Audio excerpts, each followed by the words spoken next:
Silvana last Saturday. It's a little known fact that the Silvana Fire Department has one of the most aggressive fire training schedules in the country. They actually start training toddlers at an early age so that they can take over when they grow up. No, just kidding. Now here's the great food service they had set up before you got in the gates, and made you want to have something to eat before you even started seeing the fair. That's what I did anyway. There are scores of volunteers that come out to support this event. All these people are volunteering for this, and gosh, it really came off good. It was a big crowd, and the food was good. As you can see, they had the food tent set up, and it was packed. So I'm hoping they did good, because this is a good cause.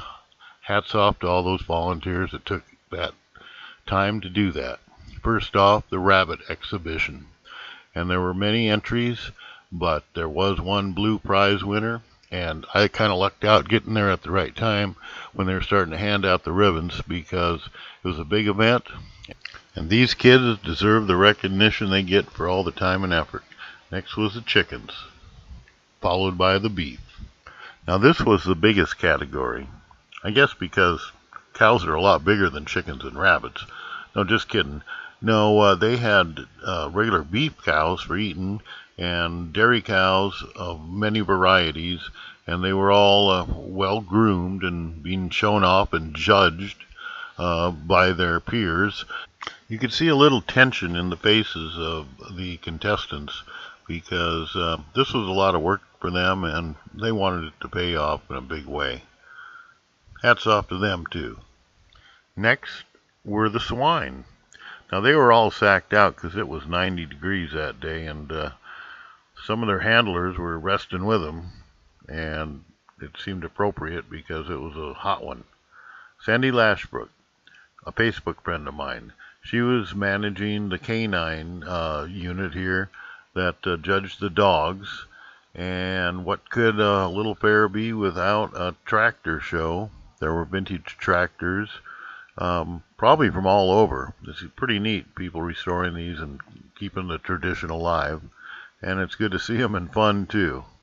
And lastly, but not leastly, of course, was the arts and crafts section that contained the pies, cookies, cakes, vegetables, fruit, anything, any bounty that they could harvest showed up there, and there was really a good selection for this early in the season.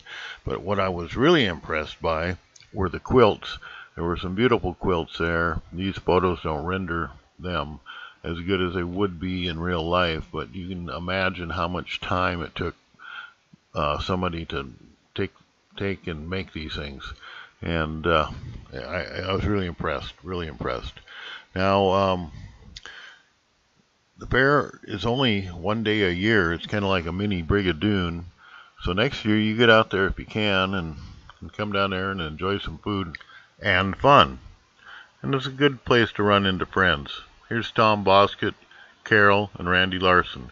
They're enjoying the fair like I did. Have a good night. Goodbye.